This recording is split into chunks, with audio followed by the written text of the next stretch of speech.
some of this maybe feels like it was always going to happen, right? Predetermined that, of course, New York was going to have a good 2024 season, or maybe this idea that this is expected of them based on those offseason moves that they made last year. But I think what they're doing this year and how they feel this year is distinctly different to how they felt last year. And I think that's very important for their postseason prospects. Hello, everybody, and welcome to this week's edition of The Late Sub. I am your host, Claire Watkins. It is Monday, August 19th, and we're turning things back to the domestic game in the United States. We have a big WNBA weekend to break down, big trajectories forming, getting close to playoffs there. Really excited to see how that goes. And then we're going to do a little bit of an NWSL wish list, what I would like to see from the second half of the NWSL season, because there's going to be some really cracking football coming up. Very excited for that. So we got a lot to dive into. Let's just dig in. No further ado. Let's talk about it. All right. So the WNBA is back in full. That's cool. Really enjoyable weekend of basketball games post-Olympic break. It does really feel like the WNBA is moving into the home stretch. There's only, maybe at this point now, we're recording on Monday, less than a month left in the WNBA regular season. It's kind of a misnomer, idea that it's kind of half and half with the Olympic break. It's more like 2/3 final third. These teams are coming together. We're seeing sort of these teams get honed into what they want to be going into the postseason. We're seeing big steps forward. I think we're seeing some really good basketball. Very much enjoyed this weekend of WNBA games. We're going to talk a little bit big picture, and then we're going to hone in on a couple of teams that I just think had the most interesting weekends, seeing trends upward, trends downward, talking about how the seeds that were planted maybe at the beginning of this season are coming to fruition. And then as we keep going, right, just a couple of weeks from now, we're going to be talking about playoff previews. And that's where every individual game starts to get pretty important. You know, the WNBA plays a 40-game season, which is a lot, but also isn't in the context of professional basketball. You're going to see some old losses maybe come back to haunt teams that maybe you could have picked up a little bit of a better record early in the season. You're going to see some other teams kind of shake off some of the doldrums of the early season. We're going to see some plateauing. Fascinated to see how this all goes, but I think we're already getting a taste of that this weekend. So I think we just have to start with the main headliner here, and we're going to talk a lot about them a little bit more in depth, is the New York Liberty are the first team in 2024 to clinch playoffs. They clinched playoffs over the weekend, kind of certainly a big deal, because they did it with a win over the Aces. It was their second win over the Aces in 2024. Obviously, there's a really nice, competitive, friendly rivalry between those two teams after the 2023 finals, in which Las Vegas pulled out the win despite dealing with a bunch of injuries. And you saw New York come in with a lot of questions going into this year after building that super team last year. New York is putting it all together, and we're going to go into that in depth in just a second. Also want to mention that both the Indiana Fever and the Atlanta Dream have made some big moves going, not like roster moves or anything like that, but this weekend it felt like a bit of a statement from both teams. They win 2 games in a row out of the Olympic break. The Dream have Ryan Howard back. Tina Charles has been playing incredibly well for them post-Olympic break. That makes sense. She's gotten some time off. She's usually one of those players that's at the Olympics, so this is maybe a new experience for her, and it seems like she's taken to it really well. On the flip side, maybe a little bit worried about Chicago, maybe a little bit worried about Seattle coming out of the Olympic break. I think we always assume, or maybe would like to assume or project the idea that a team is going to come out of an extended training period or extended time off period looking better. Not always true. Sometimes you kind of have to restart if you had momentum going into the break. So we saw a little bit of that from Chicago and Seattle. So starting to see those trajectories in the micro and in the macro. But I want to go back to New York. I want to go back to the Liberty, because some of this maybe feels pre-planned, like it was always going to happen, right? Predetermined that, of course, New York was going to have a good 2024 season, or maybe this idea that this is expected of them based on those offseason moves that they made last year. But I think what they're doing this year and how they feel this year is distinctly different to how they felt last year. And I think that's very important for their postseason prospects, which, as we know, they made it all the way to the finish line last year. They make it to the finals, but they do not win. And I think there were some very big existential valid questions about New York after that finals series in which they kind of faded out. I mean, people remember that 2023 finals. Now, again, sort of history is written by the victors. it always seemed like, yes, it was always going to be Vegas. It was always going to be Vegas. But Vegas had, they have a catastrophic injury to Chelsea Gray before that game 4. They have to go deep on their bench, which was kind of maligned going into the series. It felt like New York should have had the deeper team. New York, they struggle to even, win that final game at home. So Vegas wins on New York's floor. It's a big deal. And so after that fading out, despite the talent that they've accumulated, they have Breanna Stewart, they have Sabrina Ionescu, Courtney Vandersloot, Jonquel Jones, but Nyjah Laney Hamilton. What does this mean for 2024? They kind of have this impetus on chemistry over the offseason. They don't make any big splashy moves, anything like that. So you say, okay, does focusing on chemistry work? Are the team's major players too old? I mean, Vandersloot is in her 30s. Stewart is moving into her 30s. Is there an issue? Jonquel Jones is in her 30s. Is there an issue of age here? Can they pick up even just like literal little things like their perimeter defense? Can they get both Stewie and Jonquel Jones involved at the same time? Is Ionescu making the steps forward that she needs to be making as a young shooting guard to help stretch the floor a little bit more for New York? All valid questions, I think. And I think many of them have been answered even going into mid-season. But even more so, I think kind of they're putting their stamp on it after the Olympic break, because as people might recall, if you've been listening to the show for a while, they had kind of a slow start in preseason or even the beginning of the season. They suffered a couple upset losses. Seemed like Stewie in particular kind of had a bit of a slow start. Maybe again, you look back on that and you go, with the Olympics kind of always in view, I think she's been trying to peak at the right time. We're seeing that now. She didn't overdo it at the beginning of the season. I think she's really grown into this season nicely. Jonquel Jones also had to work her way into consistently impacting games. They were without Vandersloot for a number of weeks before the Olympic break due to a family reasons, which tested the team's depth. They didn't have their starting point guard. Even right now, Laney Hamilton is out with a lingering injury, so that's also a challenge for them in terms of depth. They haven't had a ton of time with their projected starting 5, which almost makes what they've accomplished this season more impressive. But I think it also projects the big difference between them last year and this year, which is that they've made advancements as a team. And it's paying off with relative dominance, I would say, towards just about anyone near them at the top of the standings. Their depth has been a huge asset this season. I think a couple of key contributors that maybe people were ready to see take a step forward. Leonie Fajbic is a good example of someone who had really nice Olympic experience with Germany. She's come back and has had to fill into some of that starting roles for them. She's done a nice job, especially on defense. She's had some pretty tough defensive assignments, doing a nice job, especially with Laney Hamilton out right now. Kayla Thornton got a lot of really good minutes when Sloot was out. Very impressive by her kind of slotting in there. It does seem like it's maybe the tenet of a well-coached team. Sandy Brondello has done a nice job having every single player ready to kind of fill the roles necessary or asked of them. We've seen Nyara Sabally also fill nice minutes. I just think that you're seeing the depth of the team. And it's not just depth, because there are deep teams in this league who do not always have those players, despite any kind of individual talent or ability to contribute, come off the bench and look as prepared as all of these players have. And I do think that that is kind of a marriage between good coaching and the right players for the right schemes. So very impressed by New York's depth, which is also something that you would like to think would carry them into a deep run in the postseason. But they've also seen a nice step forward in production from their starters. Like I said, some of the established MVP, perennial candidates, maybe you would say like in Jones or in Stewart. I think, again, they've grown into the season nicely, especially figuring out how to get those two going together, facilitating each other, having an offense that makes sense when they're both playing well. I think you are seeing very smart players who understand the longer arc of a season play into that a little bit more. But I also just want to highlight Sabrina Ionescu, who, if you are a basketball casual, or if you're someone who maybe was brought in through some of the excitement of NCAA basketball in, let's say, the last 5 years, Ionescu maybe feels like the crest of that wave, right? That Oregon team that will always go down as one of the biggest what ifs in NCAA tournament history, because they were kind of peaking with those seniors the year that the NCAA tournament was suspended due to the pandemic. They moved to WNBA, and then they kind of come back from that disadvantage. We're seeing a lot of nice impact from those players in the dub now. But Ionescu is that example, right, of a very well-known, famous player who was on kind of this formidable college team. She has a lot of hype going into the league. She gets signed to a team that is struggling at the time. People might remember who the Liberty were in the late 2010s.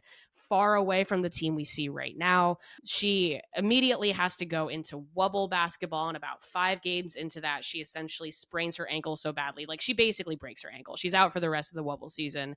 She comes back. There's coaching turnover. She's asked to play point guard in her second year in the league, bringing the ball up the court, which is not really her natural position.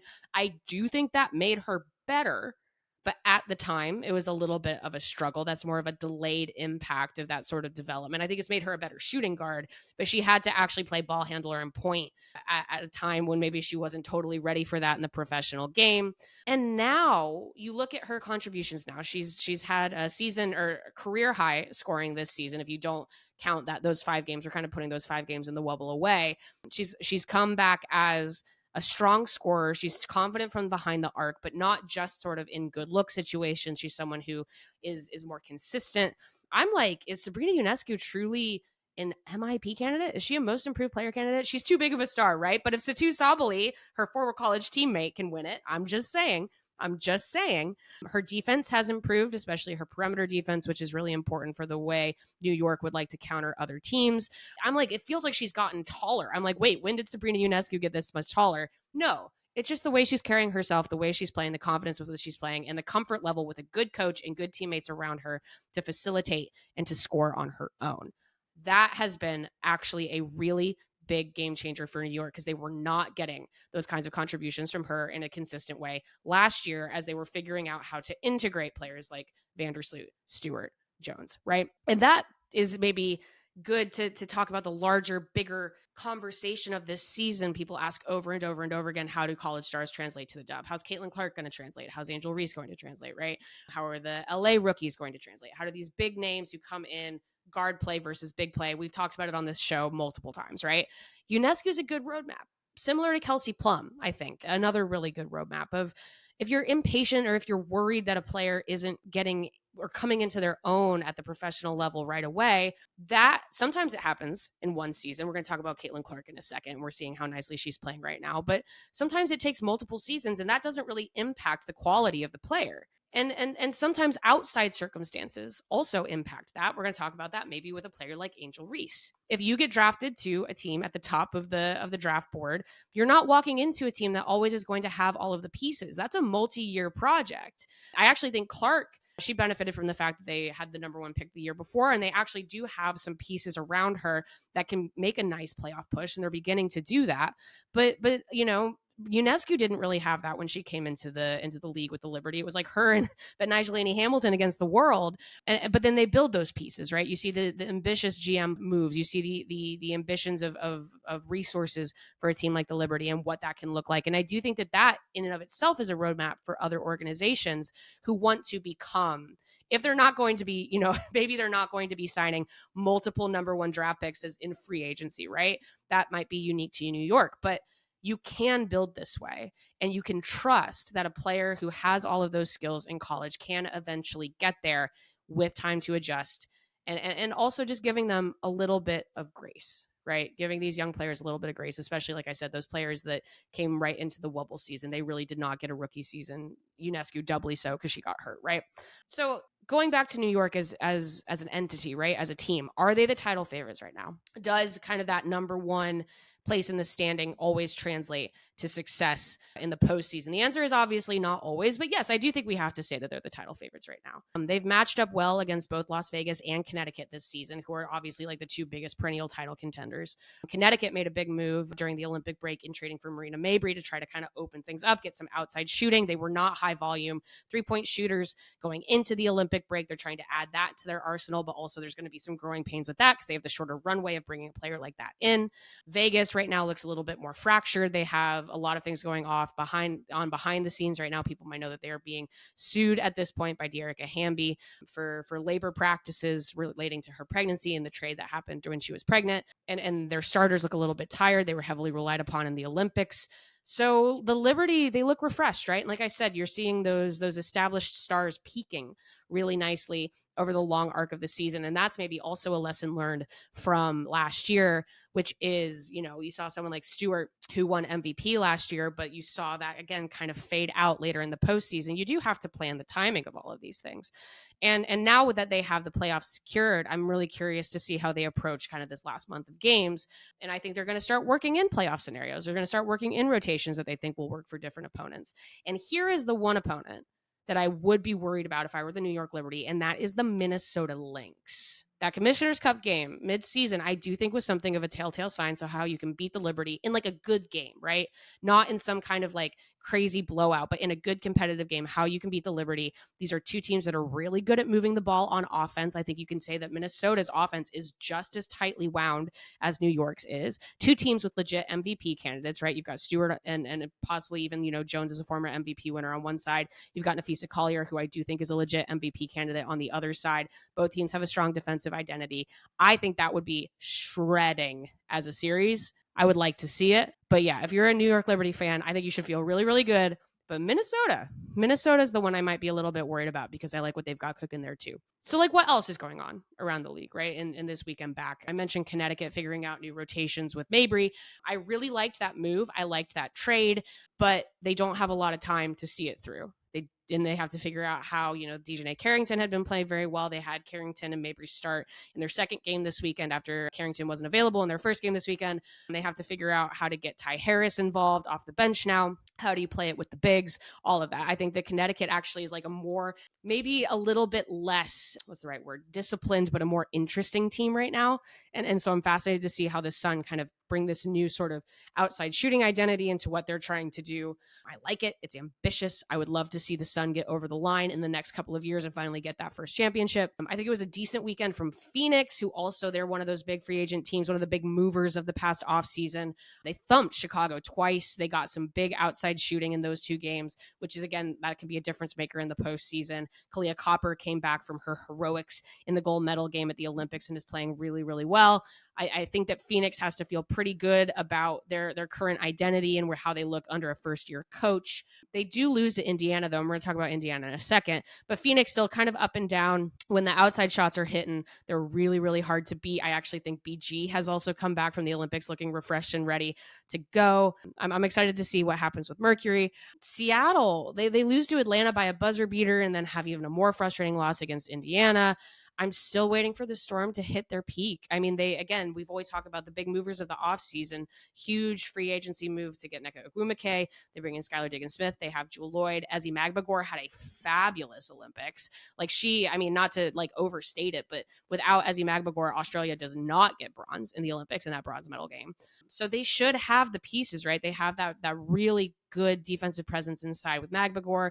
They have sort of that stretch player with Ogwumike. They have the point guard in Diggins-Smith. They have the shooting guard in Lloyd. Why are they not able to control games is the ultimate question that I have. Vegas, like I said, still looks more fractured than they like to be. They lose to New York and then they beat LA. The beating LA should be expected at this point. Asia Wilson still looks very, very good. It's incredible what a quote unquote down game for Wilson is. It's like 24 points. In that loss to the Liberty, she pops off for over 30 against LA. Still think that MVP is hers for the taking. But as a team, I don't know. The vibes are not amazing in Vegas. And like I said, the lawsuit pending behind the scenes, it's tough. I mean, I think a three-peat is difficult anyway.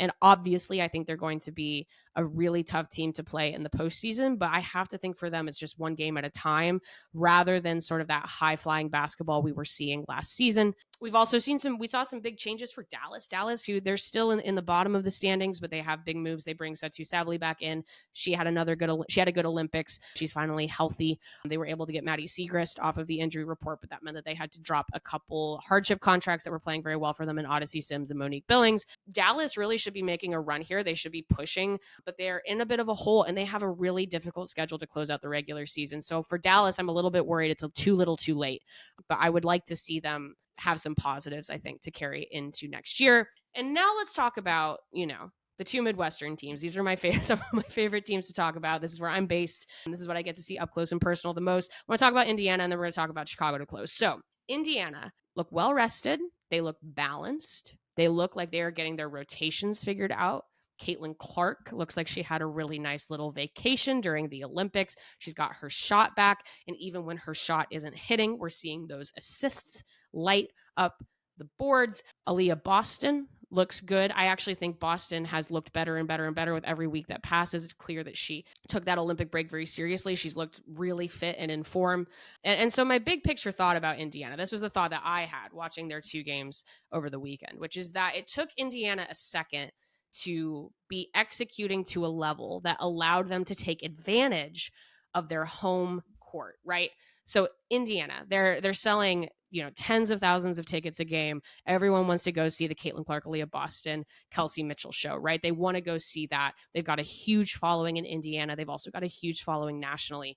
And you're starting to see them run downhill, which is very cool. So you have to be executing at a certain level to be able to take advantage of the momentum given to you by your own popularity, right? And we saw that this weekend. They're hitting the pick and roll, which a lot more confidence between Boston and Clark. They lit up Seattle from behind the arc. They hit 8 threes in the fourth quarter against Seattle this weekend.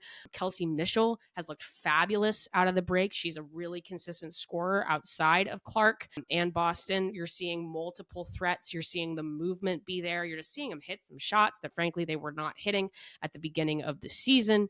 And what that means for Indiana is suddenly they think, okay, maybe we're not battling for a playoff spot. Maybe we're just going to get one. 7th, 6th, 5th, who knows? Maybe they feel good about the ability to make it to the playoffs. They have kind of gone through their gauntlet of a difficult schedule. They play a number of teams, like quite a few teams under 500 to close out the regular season. So maybe for them, the ambitions start to change, right?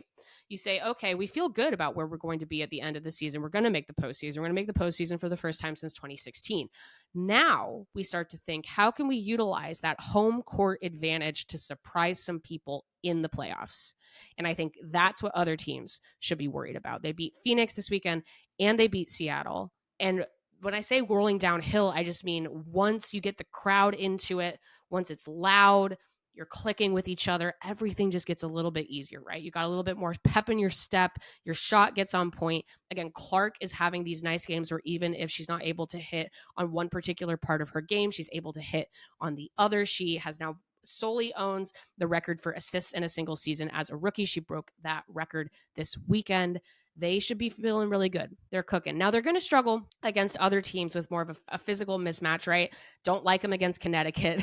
Don't really like them against New York. Don't really like them against Vegas. But what we're going to see is a team building confidence and building that momentum as, again, they take on more of these teams under 500 in this last month of the season. And then you go, okay, so we're going to take, when you look at a postseason series, right? You go, okay, we still went on the road. We're a guaranteed dub at home, right? That's the mentality you want to have.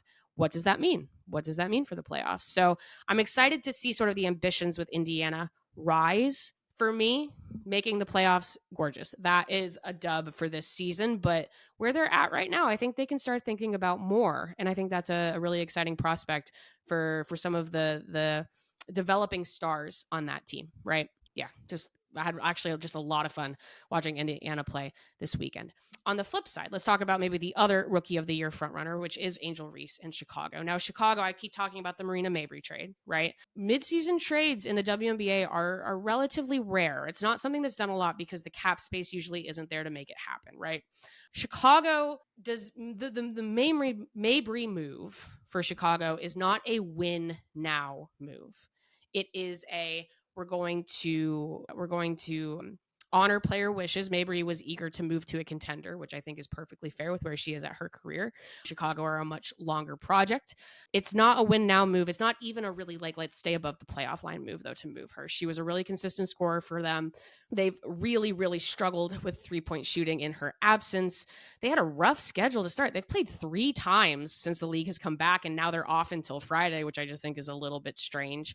And so where is Chicago, right? The 3-point shooting is a little bit troublesome. Their ball movement on offense is a little bit choppy. They kind of get run over by Phoenix in their first game back. They play Phoenix closer, but still have trouble in their second game of that series this weekend. They do get the win against the Sparks behind the play of Cardoso and Reese. And so for me, I think there is this question of what are the expectations for the Chicago Sky? And I think maybe just a place to start is I'm still just so impressed with what Angel Reese is doing, even in the face of that adversity of sort of figuring out this offense without Mabry and figuring out what even maybe the deficiencies are moving into next year. She's got 20 doubles on the season, which is the fastest. She's the fastest player to reach 20 doubles in a single season.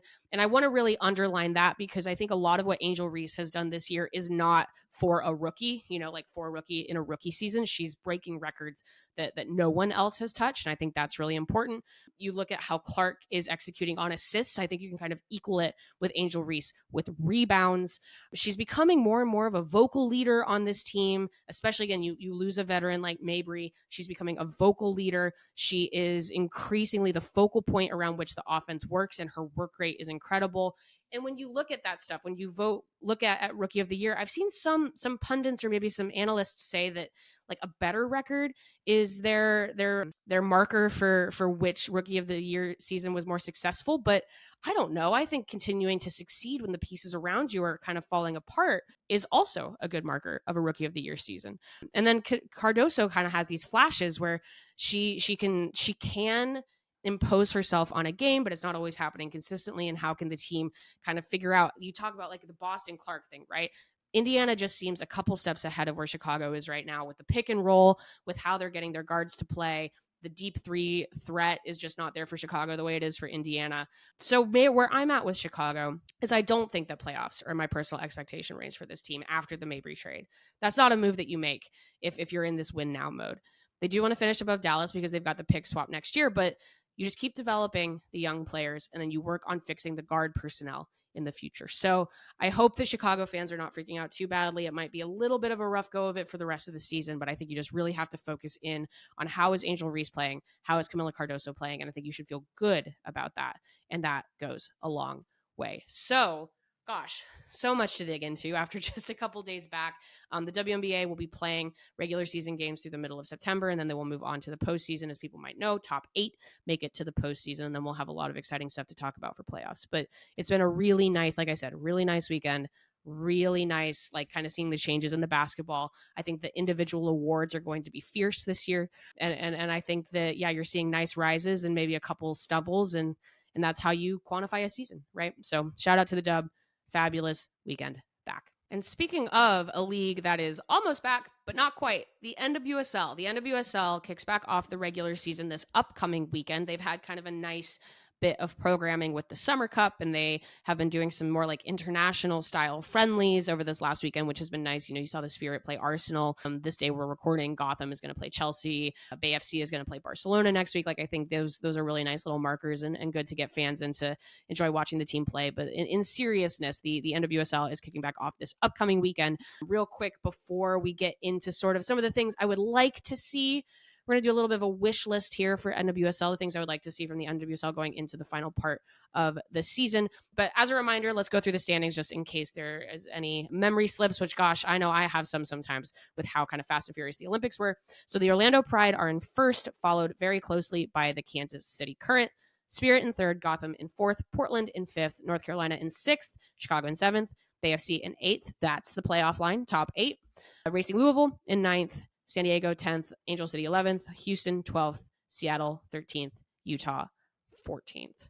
As people might recall, there's been already a little bit of separation in the standings. We're going to start seeing some playoff clinchers soon enough. On the soccer field, we're going to see, I think the race to the shield is actually going to be very exciting, but it's going to be separation, right? You're not going to have a team jump from like 5th to 1st in the last couple of weeks. I think you're going to see sort of that top 4, top 5 have a lot to say, but there's going to be more of a fight for those final few playoff spots from teams who are not quite at that level. There's more of that demarcation of quality in the NWSL this year.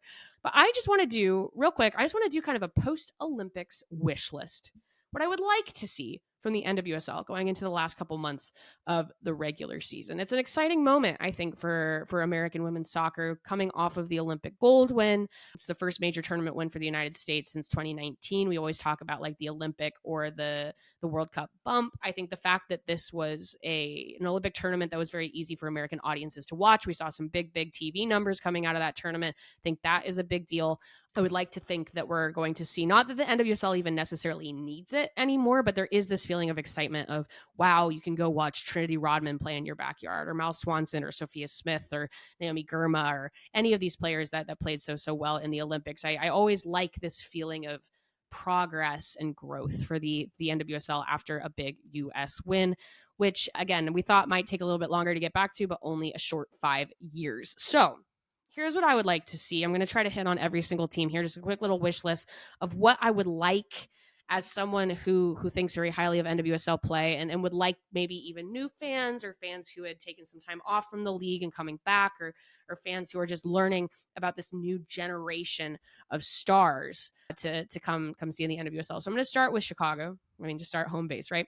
I would like Mal Swanson to bring the scoring back to Chicago. Mal Swanson had an incredible Olympic tournament, but wasn't always connecting with her teammates in Chicago. I'm not blaming Swanson for that. I think that Chicago is still kind of building up the supporting cast for a player like her. And they did that pretty ambitiously in this Olympic break. They brought in Brazil forward Ludmila, which everyone remembers from the gold medal game. They brought in Canadian midfielder Julia Grosso, and they have Swanson back from sort of this storybook return. And I say, let's go get some goals. Go get some goals. The Red Stars did unfortunately have a little bit of a rough summer cup. They lost Sam Staub for the season, which is a big deal. I think they're going to let more goals in because they're losing their best defender. But they also didn't really get huge returns from that young attack if they were looking for sort of connection building. So I just think for Chicago, they're bringing in big names. They're being ambitious in the transfer market. Go get some goals, win some shootouts, have Swanson kind of bring that star power back, connect with some of her more high profile new teammates, have Alyssa Nair kind of play that brick wall in the back. And I think it would be nice if Chicago could stay above that playoff line, because I think this is a team with increasingly big names that are really building something interesting. And I would like to see it. I would like to see that international form translate, not just because I'm saying that I think Swanson should, like, quote unquote play better, but I think that if she starts getting more goals in Chicago, that's an indicator that they are moving the ball better and holding the ball better. And I think that would be very exciting to see. Next one, I would also like to see Barbara Banda break the single season scoring record, to be completely honest, right? I want to see this so badly. Sam Kerr's single season record of 18 goals has held for 5 years. Let's break this thing. Banda's well on her way in her goals per game. She had another fabulous Olympics, even if Zambia did not. She scored a lot of goals in this Olympics. She's in form. She's been a firecracker for Orlando in her games there. And I want 20 goals. That's like my main overall thing. I said this back in 2019 when Kerr was still in the league. I want 20 goals. I want there to be an NWSL player, and I want that record to have a 2 in front of it. And I'm like, hey, I'll be greedy. I'm going to be greedy. I want 2 players to break 20 this season. I want both Banda and Temwa Chawinga to finish with over 20 goals this season. I want that. I want that record to stand. I want it to be new. I want it to be a big splashy signing that does it, because I think I want to encourage more ambitious moves with other teams. And let's go write their names in the history books. I want to see that from both of these players. I want both of them to hit 20, and I think Banda is the player to win the Golden Boot and take that single season record. I want Portland and Seattle to kind of figure their midfields out. I would really like that. These are two, like, historically some of the most formidable midfielders or midfield teams in the history of the NWSL. You know, you go down the laundry list of the historic players that have played in these two midfields, or the battles that they've had in that Cascadia rivalry where they've dominated the middle of the pitch. And that just hasn't been as true this year. Portland is doing better than Seattle, as you can see sort of in the way that they're controlling games and where they're sitting in the standings, but it's been more about full team defense for Portland. It's about honing in Sophia Smith, who we know is another really big US star coming back from victory, but they also have Sam Coffey, right? They have players that can control the ball, can get the spacing right. How can Portland figure out the spacing of their midfield and not get burnt for pace, you know, or overly rely on their attack to defend? Because I do think that they have the personnel to do it. They have such talented midfielders. I would love for Portland to figure that midfield out. And then Seattle, you know, they have, what's the right way to put this? Seattle has had trouble controlling games in general this season. Their midfielders, or their like star midfielders, someone like Jess Fishlock, is getting a little bit older. They're relinquishing the middle of a pitch in the way that they don't usually do. This is usually Laura Harvey's calling card. I would like them to make some changes. I don't know if the playoffs are in the cards for Seattle this season. It doesn't really look that way unless they can really turn it on in this sort of last couple of months of the season. But if there is a focal point for me with Seattle, it would be to figure out that midfield, because that's the rain football that people are used to seeing. I would like to see, next one, I want to see Washington Spirit go supernova. I want to see the Trin spin all the way to glory. I want Rodman and Bethune and Hirschfeld and Hatch and Sarr. I want to see that attack cooking. I want Bethune to break the single season assist record. I want her to keep scoring goals. I want that attack to keep being fluid, to keep smothering, to keep killing teams speed and transition. I want to see this fusion, right, that the Spirit have been promising for months, of this more European style possession plus all of these attacking threats that they have. It was mixed returns this weekend against Arsenal, but they're missing a fair few players, and I do think that they have the ability to contend both for Shield and for Championship this year. And I think that if they can get that right, if they can have those kind of dual sixes holding in the midfield, so they can smother games once they pull ahead, if they can finish those chances, if they can really start being clinical in front of goal and not letting easy ones in. I want to see that from the Spirit. I think the Spirit have the ability to possibly be the most balanced, one of the most balanced teams, rather than more of like a gamer open style play. And I would like to see that from them, because I do think that a big part of this last part of the season is going to be sort of enjoying the evolution of these teams. I want the San Diego Wave to do right by their stars. Talk about a team that's not really in an upward trajectory right now. They've gotten rid of Casey Stoney. Their president is suing former employees. They've now hired Landon Donovan as interim manager. It just kind of feels like I don't know exactly where the Wave are. It seems like they're a little bit lost to sea. But they also have a number of players that are either the present or the futures of their national teams. They've got Shaw, they've got Gurma, they've got, even Alex Morgan. They've got, players like Caitlin Sheridan, who's so important for Canada. Like, these are stars, and these are stars that were brought to this team on a promise, and a promise was being competitive, and the promise was having a good locker room and front office environment. And it's not a good feeling to be in an environment where it's chaotic, right? Or chaos is reigning. I want the Wave to figure this out on behalf of not only their stars, but also the more tertiary players on this roster. But I also am just like, you just don't want to squander the peak years of certain players with a team that is figuring it out in sort of this weird lateral way. A couple more. This is a little bit more of a big group, but I would love to see just some more tactical philosophies and identities from some of these teams. I'm talking about like Utah, Louisville, Bay, Angel City, Houston.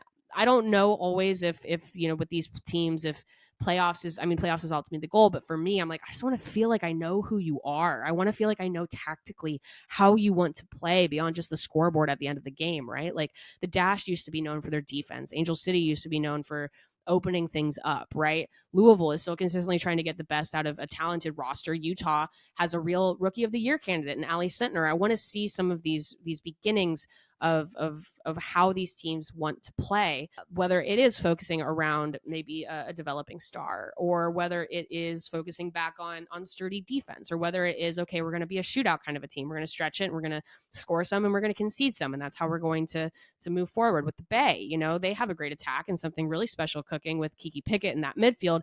Just turn these things into things your fans can depend on, right? Even if the results aren't always there, I think that forming a style and having there be positives always is a way that you get people to come back, and you can kind of pitch people on the idea of the long-term project. So I would like to see that from these teams. And then finally, the other two teams that I just would love to see kind of turn on the gas now that they're back from this Olympic break is Gotham and North Carolina. It seemed like both of these teams spent the first part of the season kind of in first gear. They didn't always have players available due to injury or availability. They always looked like they were kind of building towards their best football right before the Olympic break. And now I want to see it, right? I want to see Caroline come back from getting those limited minutes for Brazil in the Olympics and kind of light people up for North Carolina. They've missed her so much. They've also had some nice signings in this midseason transfer window. Gotham keep adding known contributors, right? They've got Jessica Silva, they add Jess Carter. This should be like total domination machine time for Gotham. Like, I want to see that. Wear your opponent out, full team defense, move quickly and attack, smother with speed and possession. I want to see it. Now, I do think Gotham is going to still have some availability issues with how heavily like a player like Rose Lavelle or Emily Sonnet was relied upon, Crystal Dunn in the Olympics. I think that's kind of the double-edged sword of relying on U.S. women's national team talent as much as they do, but Gotham should be ready. I just think I want to see them contend for Shield, contend for a back-to-back title, but like, now is the time, right? Building is nice, but let's see it. I want to see it unleashed. I want to see what heights we can see from the top project part of the standings, because I do think, maybe just to put a bow on this, I think for me as like a soccer nerd, of course, the race for the playoffs is fun, right? And we're going to see some really talented but flawed teams kind of compete probably for spots 6 through 8. And that is its own enjoyable journey. But I think for me, I just want some of these top teams that have already established how good they are in this league to take it to the next level. I'm like, keep pushing, get better and better and better. Push for the history books, right? Try to be one of the best NWSL teams that has ever existed. Contend with some of those dynasties of the past. That's what I want. And that's the opportunity, the unique opportunity of this season, an expansion year where you are seeing separation from the top to the bottom. I want those top teams to start looking like, again, sort of that, honing it into that weapon, a sharp weapon of speed, transition, tactical awareness, possession, and a willingness to score. That's what I want. That's what I want from these teams. So really excited to have the NWSL back. I can't wait to see how they do this weekend and going into what is going to be, again, another crucial period for the NWSL before the playoffs. So real quick, we're going to close this out slightly differently. I want to do a little call to action for the late sub fans, anybody who's been with us for a while. If you made it to the end of this episode, I count you in that. We're going to do maybe a little bit of a mailbag this week or coming up for next episode. So if you have a question that you'd like me to answer, it can be about WNBA, NWSL, anything else. I've been trying to keep an eye on like Tour de France Femmes, trying to keep an eye on USL Super League, which took off this week, or any of these other things going on, whether it's the soccer landscape, basketball landscape, just anything in women's sport in the United States. If you want to ask a question, I would highly recommend hit me up on my Twitter. You can send it to Scout Ripley on Twitter. Put it in the YouTube comments. We'll be looking in the YouTube comments of this week's episode. You can, I don't know, try to think what else. You can reply to the Just Women's Sports Twitter account. Just if you have any questions for the late sub, I would love to hear it, because we're going to do a little bit of a mailbag next week, because it feels like this is a good time, right? We take a breather after the Olympics. We've got some big stuff coming up domestically. I want to hear your questions. I want to hear what you guys want to know about. So hit us up in the YouTube comments, hit us up on our social media channels, and we will answer those next time. This has been this week's edition of The Late Sub. I am your host, Claire Watkins. Thanks for hanging out, everybody. It's going to be a hell of a fall after a hell of a summer. Shout out to our producer extraordinaire, Parker Fenton, and we will see you next time.